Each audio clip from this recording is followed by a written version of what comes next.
আসসালামু আলাইকুম। আমি আজকে হামস্টার কোম্পানির ৩টি গুরুত্বপূর্ণ বিষয় নিয়ে আপনাদের কাছে কথা বলব। এক, হামস্টার কোম্পানি কিসের উপর নির্ভর করে তাদের টোকেনটা আমাদের দিবে। আমরা কবে হামস্টার টোকেন উইথড্র করতে পারবো এবং এর দাম কেমন হবে। আমাদের প্রথম কাজ হচ্ছে হামস্টার কোম্পানিতে এসে হামস্টার কোম্পানির সাথে আমাদের টোকেন ওয়ালেটটা অ্যাড করতে হবে। তো আপনার প্রত্যেকেই আপনাদের টোকেন ওয়ালেটটা হামস্টার কোম্পানির সাথে অ্যাড করে নেবেন। তো অ্যাড যদি না করে নেন তাহলে এখান থেকে কাজ করে কোনো লাভই হবে না। তো সব আমাদের টোকেনের উপর নয়, হামস্টার কোম্পানি আমাদের পার প্রফিট আওয়ারের উপর নির্ভর করে কিন্তু আমাদের তাদের টোকেনটা দিয়ে দেবে। তারা আনঅফিসিয়ালি বলে দিয়েছে 1 মিলিয়ন প্রফিট পার আওয়ারে তারা 1000 হামস্টার কম্বো টোকেন দেবে।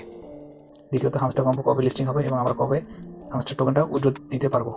তো এটা জানার জন্য আপনি সরাসরি তাদের টুইটারে চলে আসবেন। আসার পর দেখবেন তারা এখানে তাদের একটা অফিসিয়াল পেজে একটা লিঙ্ক দিয়ে রেখেছে। সিম্পলি এই লিঙ্কটা ওপেন করে নেবেন। লিঙ্কটা ওপেন করার পর দেখতে পাবেন হামস্টার কম্বোর রোডম্যাপ, তারা কখন কী করবে তার সব কিছু এখানে দেওয়া আছে। তো সিম্পলি এটা সবাই দেখে নেবেন। এটা দেখে আপনারা বুঝতে পারবেন যে আমরা কখন উইথড্র দিতে পারবো, কখন কী করবে তারা